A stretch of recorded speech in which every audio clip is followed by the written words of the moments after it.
ওইটা রাখলে যে অ্যাচিভমেন্টটা ছাত্র শিবিরের হতো, তার বিপরীতে ছাত্র শিবির আজকে যা প্রেজেন্ট করেছে তার চেয়ে কয়েক শত গুণ অ্যাচিভমেন্ট ছাত্র শিবিরকে আল্লাহ তাআলা নিয়ে দিয়েছে। এবং গোটা দেশ না, গোটা বিশ্ব ছাত্র শিবিরকে আজকে ওয়েলকাম করেছে এবং বলেছে যে দিস ইজ রাইট, ইসলামী ছাত্র শিবিরই পারবে এই দেশকে আগামী দিনে লিড করার। আমি গর্ব করি যে আমি এরকম একটা ইসলামী ছাত্র শিবিরের কিছুদিনের জন্য কাজ করার সুযোগ পেয়েছি। গতকালকে টিএসসিতে ছাত্র শিবিরের আয়োজনে ফথে গণভবন একটি তারা আয়োজন করেছে। গত দুদিন ধরে চলছে, আরও মনে হয় চলবে কয়েকদিন।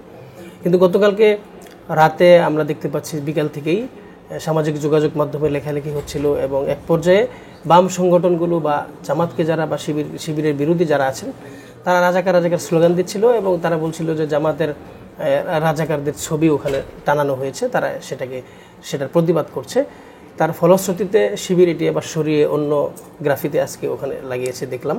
তো এই বিষয়ে আপনার বক্তব্য? দেখেন, এখানে তিনটা মেসেজ আছে। কেউ কেউ মনে করেন জামাত ইসলামী ছাত্র শিবির খুবই রিয়াকশনারি, প্রতিক্রিয়াশীল এবং তারা কোনো মত গ্রহণ করতে চায় না। প্রথম কথা হচ্ছে জামাত ইসলামী ছাত্র শিবির যে মতকে শ্রদ্ধা করে, এটা সবচেয়ে বড় প্রমাণ কালকে শিবির রেখেছে। কেউ কেউ মনে করেছে যে এটা না হলে ভালো, ওকে, ছাত্র শিবির এটা মেনে নিয়েছে। সেকেন্ড থিং, জামাত ছাত্র শিবির ওখানে এটা প্লেস করেছে যে আপনি যাকে আজকে রাজাকার বলছেন তারা এই দেশের আইনে, শেখ হাসিনার আইনে তারা রাজাকার। শেখ হাসিনার আইনে হচ্ছে তারা আসামি ছিল। তো সেই শেখ হাসিনার আইনের আসামিদেরকে যদি আজকে কোনো বাম যদি ওই একই কথা বলে, আমি তাদেরকে বাপ বলি না, আমি তাদেরকে ফ্যাসিস্টদের দোসর বলি। এবং ছাত্র শিবিরের কথাটাই বলেছে যে তারা তো বাম না, তারা তো ফ্যাসিস্টের দোসর। কারণ তাদেরকে তো বিচারের কাট করে গোটা পৃথিবী বলেছে যে এই, বিশেষ করে এটিএম আজহারুল ইসলাম ভাই রায়ের মাধ্যমে আরও প্রকাশ করা হয়েছে যে এটা পৃথিবীর অষ্টম আশ্চর্য একটা ঘটনা, যে কোথায় 2 কিলোমিটার 3 কিলোমিটার থেকে একজন লোক দেখার ভিত্তিতে একটা লোককে ফাঁসি দেওয়া হয়েছে, একটা লোককে রাজাকার বানিয়ে দেওয়া হয়েছে, একটা লোককে যাবজ্জীবন কারাদণ্ড দেওয়া হয়েছে। তো সেরকম একটা প্রশ্নবিদ্ধ শুধু না, মিথ্যা, অবান্তর, অযৌক্তিক এবং বেআইনি, এবং আইনের দৃষ্টিতে এটাকে বলা হয়েছে যে মানে সরাসরি আইনকে অবজ্ঞা করা হয়েছে। সেরকম একটা বিষয়ে বামরা কথা বলবে এটা আমরা বিশ্বাস করি না। বরং আমি মনে করি, এবং ছাত্র শিবির এটা পরিষ্কার বলেছে, এটা ফ্যাসিস্টদের দোসর হিসাবে যারা লুকিয়ে থেকে এই কাজগুলো করার চেষ্টা করছে, যে মানে তাদের পরিচয় নিজেরা তাদের আওয়ামী লীগ বা তারা ছাত্রলীগ এই কথা বলার সাহস রাখে না, এটার ভিতরে থেকে তারা এই কাজগুলো করতে চাইছে। আমরা সেই উস্কানিতে পা দেই নাই। ইসলামী ছাত্র শিবির সেই উস্কানিটাকে আমরা উস্কানির পর্যায়ে নিয়ে যেতে দেই নাই। আমরা ইউনিভার্সিটি পরিস্থিতিটাকে শান্ত রাখতে চেয়েছি। আলহামদুলিল্লাহ, আপনি খেয়াল করেছেন ওইটা রাখলে যে অ্যাচিভমেন্টটা ছাত্র শিবিরের হতো, তার বিপরীতে ছাত্র শিবির আজকে যা প্রেজেন্ট করেছে তার চেয়ে কয়েক শত গুণ অ্যাচিভমেন্ট ছাত্র শিবিরকে আল্লাহ তাআলা নিয়ে দিয়েছে। এবং গোটা দেশ না, গোটা বিশ্ব ছাত্র শিবিরকে আজকে ওয়েলকাম করেছে এবং বলেছে যে দিস ইজ রাইট, ইসলামী ছাত্র শিবিরই পারবে এই দেশকে আগামী দিনে লিড করার জন্য। আমি ছাত্র শিবিরের একজন কর্মী ছিলাম, আপনি কেন্দ্রীয় সভাপতি বলেছেন। আমি গর্ব করি যে আমি এরকম একটা ইসলামী ছাত্র শিবিরের কিছুদিনের জন্য কাজ করার সুযোগ পেয়েছি। সুতরাং দিস ইজ মানে স্ট্যান্ড অফ ইসলামী ছাত্র শিবির। ইসলামী ছাত্র শিবির কোনো গোয়ার্তমি, ইসলামী ছাত্র শিবির কোনো ফেসিজম বা ইসলামী ছাত্র শিবির কোনো উস্কানিতে পা দিয়ে পরিস্থিতি ঘোলাটে করা বা ঘোলাটে করে কোনো অ্যাচিভমেন্ট নেওয়া, এটা ছাত্র শিবির কোনো কালই পছন্দ করে না এবং এখনও করছে না। ঢাকা ইউনিভার্সিটি তো ইসলামী ছাত্র শিবির একটা মানে ছাত্র ছাত্রীদের এখন জনপ্রিয় ছাত্র সংগঠন। সেখানে সংগঠক হিসাবে জুলাই আগস্টের গণঅভ্যুত্থানে যারা ভূমিকা পালন করেছে, এটা কোনো একটা গোষ্ঠীর একটা চক্রান্ত। সামনে ডাকসু নির্বাচন, সেই ডাকসু নির্বাচনে নেতৃত্বকে প্রশ্নবিদ্ধ করা, তাদের ব্যাপারে একটা নেগেটিভ ন্যারেটিভ তৈরি করার জন্য কেউ কেউ অত্যন্ত পরিকল্পিতভাবে এটা করে থাকতে পারে।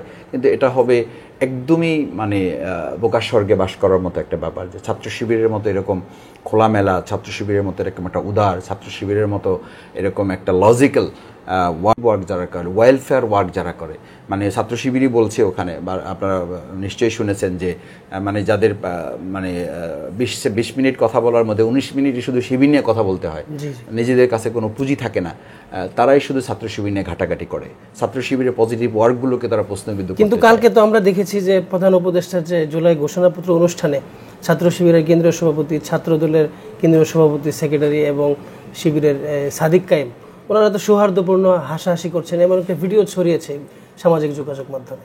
এটাই তো বাংলাদেশের চিত্র, ইট ইজ মানে beauty of democracy, beauty of Islam. আপনি তো কোনো জিনিস ধরে বসে থাকলে হবে না।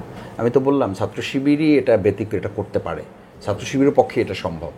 যে পুরো একটা সিনারিওকে, পুরো একটা সিচুয়েশনকে, পুরো একটা উদ্বেগ উৎকণ্ঠার পরিবেশকে তারা শুধু কন্ট্রোলই করতে পারে না, সেটাকে একটা পজিটিভ এনভায়রনমেন্টে চেঞ্জ করে দিতে পারে, এটা ছাত্র শিবিরের পক্ষে সম্ভব, এবং ছাত্র শিবিরের ডায়নামিক লিডারদের পক্ষে এটা সম্ভব। এটা ছাত্র শিবিরের মেধাবী ছাত্র নেতৃত্বের পক্ষেই সম্ভব, এবং ঢাকা বিশ্ববিদ্যালয়ের নেতৃত্বের কাছে এটা বাংলাদেশের মানুষ শুধু না, গোটা বিশ্বের যারা বিভিন্ন আনাচে কানাচে বাংলাদেশে আমাদের সম্মানিত প্রবাসীরা আছেন, তারা এটাই আশা করেছেন যে ছাত্র শিবিরকে এক রাস্তায় আটকাবে। এটা তো আমি বহু আগে বলেছি যে ছাত্র শিবিরের একটা রাস্তা বন্ধ করবে, আমরা 1000 রাস্তা তৈরি করব। এবং গতকালকে এটা আরেকবার শিবির প্রমাণ করেছে যে আমাদের এক রাস্তা দিয়ে আটকাবে, আমরা 1000 রাস্তা তৈরি করে ওটা দিয়ে জনগণের কাছে, ছাত্রদের কাছে, ছাত্রছাত্রীদের কাছে আমরা পৌঁছে যাব। সেটা শিবির কালকে আরেকবার নতুন করে প্রমাণ করে নাই, শুধু এটা আরেকটু উজ্জ্বলভাবে এবং লাইটেডলি তারা এটাকে অ্যাড্রেস করতে পেরেছে। সুতরাং ওখানে কেন আপনি দেখেন যে আজকে কিছু বাকযুদ্ধ চলে রাজনীতির মধ্যে, এটা না থাকলে তো সব দল এক হয়ে যেত, বাংলাদেশে একটাই দল থাকছে, তো বাকশাল তো আমরা করি নাই কেউ, এটা অন্য রাজনৈতিক দলও করে নাই, আমরাও করি নাই, কিন্তু এটারও আবার একটা সীমা থাকা উচিত, এটারও একটা সৌজন্যতা থাকা উচিত।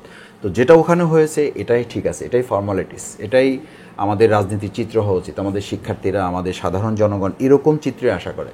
আপনি জাতীয় ঐক্যমত কমিশনে দেখেছেন যে সেখানে রাজনীতিবিদরা হাতে হাত রেখে নিজেরা হাসাহাসি করেছে, একসাথে কথা বলেছে। আমি আমার বাউফলে এবার লাস্ট সফর করে আসছি, প্রোগ্রাম করে আসছি, সেখানে বলেছি, আমাকে অনেকে ছোট ছোট লিঙ্ক পাঠায় যে মাসুদ ভাই আজকে অমুক জায়গায় আপনাকে এই কথাটা খারাপ কথাটা বলা হয়েছে, আপনাকে অমুকে গালি দিয়েছে।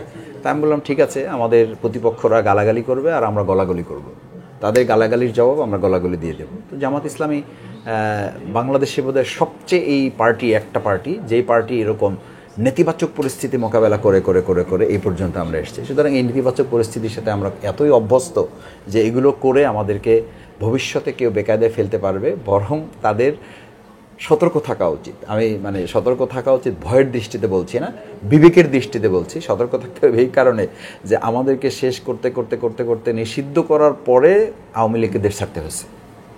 সুতরাং ভবিষ্যতে আর এরকম কেউ জামাত ইসলামের প্রতি অবিচার করে আবার এরকম একটা করুণ পরিণতির মধ্যে কেউ পড়ুক, জামাত ইসলাম এটা আর চায় না, এবং এদেশের জনগণ এরকম কোনো পরিস্থিতি আর।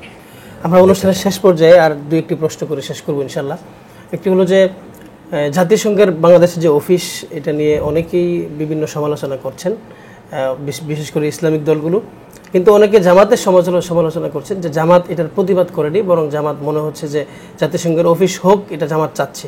আসলে কি তাই নাকি? জামাত ইসলামের সমালোচনা করা যাবে না এটা তো আমরা কোনোদিন বলি নাই। জামাত ইসলামী তো মানুষেরই সংগঠন, আমাদের ভুলভ্রান্তি থাকবে, সুতরাং আমাদের সমালোচনা করতে পারবে কেউ, এটাই আমরা স্বাগত জানাই, এটাকে ওয়েলকাম করি আমরা, যে এই কেউ মত এবং দ্বিমত পোষণ করার সুযোগ থাকার জন্যই তো 2024 জুলাই আগস্টের গণঅভ্যুত্থান হয়েছে।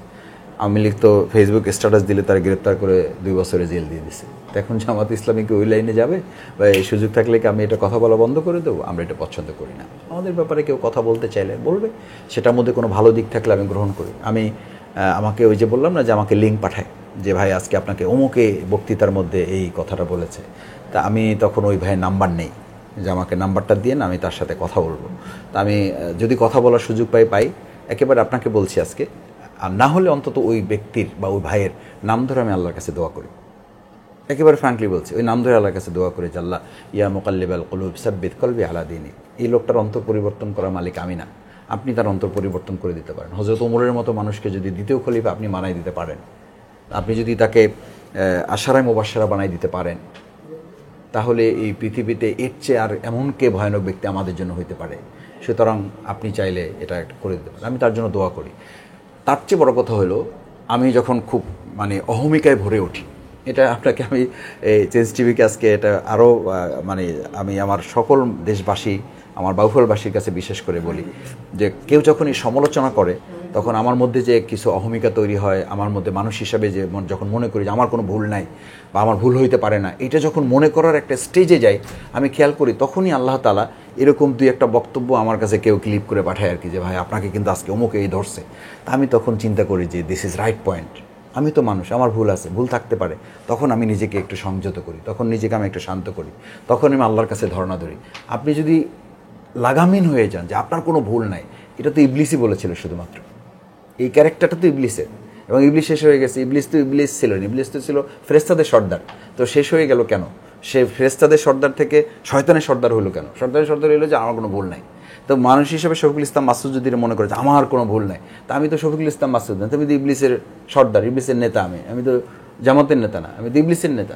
সো যখন কেউ সমালোচনা করে আমার, তখন আমি ফিলিংসটা এভাবে নেই যে হ্যাঁ, আমি মানুষ, আমার সমালোচনা করার অধিকার একজনে থাকতেই পারে, এবং ওর মধ্যে আমার কোনো শেখার আছে কিনা সেটা গ্রহণ করার যদি মানে উদারতা আমার না থাকে, তাহলে তো আমি মানুষের জায়গায় থাকি না।